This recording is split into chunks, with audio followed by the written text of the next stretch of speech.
Hi, ഇന്നത്തെ recipe ഒരു നോമ്പ് കഞ്ഞിയാണ്. എങ്ങനെ ഉണ്ടാക്കാൻ നോക്കിയാൽ, ഇവിടെ ഞാൻ കൈമാ റൈസ്, ഒരു പിടി കൈമാ റൈസാണ് എടുത്തിരിക്കുന്നത്. ഒരു 3 ഗ്ലാസ് കഞ്ഞിക്കുള്ള അരിയാണിത്.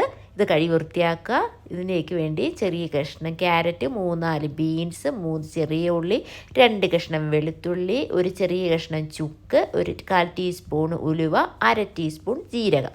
ഇതെല്ലാം കൂടി നമുക്ക് കുക്കറിലേക്കിട്ട് കുറച്ച് വെള്ളവും ഒഴിച്ച് വേവിച്ചെടുക്കണം. ഇതിലേക്ക് കുറച്ച് ഉപ്പും ഒരു 1/2 ടീസ്പൂണ് മഞ്ഞൾപ്പൊടിയും കൂടി ഇട്ടിട്ടുണ്ട്. ഇതൊരു 5 വിസിൽ നമ്മൾ കുക്കറിൽ നന്നായിട്ട് വേവിച്ചെടുക്കണം.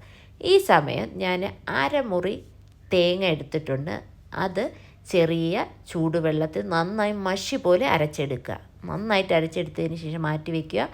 ഇപ്പോൾ നമ്മുടെ കഞ്ഞി ഇവിടെ റെഡി ആയിട്ടുണ്ട്. ഇത് നന്നായിട്ടൊന്ന് ഉടച്ചെടുക്കുക. ഇനി നമ്മൾ നേരത്തെ അടിച്ചു വെച്ചിരിക്കുന്ന തേങ്ങ ഇല്ലേ, അത് ഇതിലേക്ക് നമ്മൾ ഒഴിച്ചു കൊടുക്കുന്നുണ്ട്. അതിലേക്ക് ഒഴിച്ച് ഒന്ന് ഇളക്കി കൊടുക്കുക. ആ മിക്സി ഒന്ന് കുറച്ച് വെള്ളം ഒഴിച്ച് അതും കൂടെ ഇതിലേക്ക് കഴുകി ഒഴിച്ച് കൊടുക്കുക.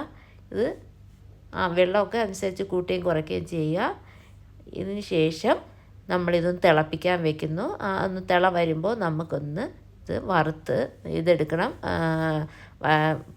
നമുക്ക് കുറച്ച് വെളിച്ചെണ്ണ ഒരു പാനിലോട്ട് ഒഴിച്ച് അതിലേക്ക് കുറച്ച് കടുകും 2-3 കൊച്ചുള്ളിയും 2 വറ്റൽമുളകും കുറച്ച് കരിവേപ്പിലയും കൂടെ ഇട്ട് നമുക്ക് ഇതൊന്ന് മൂപ്പിച്ചെടുത്തതിന് ശേഷം നമ്മൾ ഇതിലേക്ക് കടുവറുത്ത് ഒഴിക്കുന്നു. നിങ്ങൾക്ക് വേണം കുറച്ച് മുളക് പൊടിയും കൂടെ ഇടാം, ഞാൻ ഇടുന്നില്ല. ഇത് നന്നായിട്ട് ഇളക്കിയെടുത്താൽ നമ്മുടെ നോമ്പ് കഞ്ഞി റെഡിയാവും. നോമ്പ് കാലത്ത് മാത്രം വെക്കുന്ന ഒരു കഞ്ഞിയാണ് ഞങ്ങളവിടെയൊക്കെ. എൻ്റെ ഉമ്മ വെക്കുന്ന ഇതുപോലെയാണ്. അപ്പോൾ എല്ലാവരും ഒന്ന് ട്രൈ ചെയ്ത് നോക്കുക.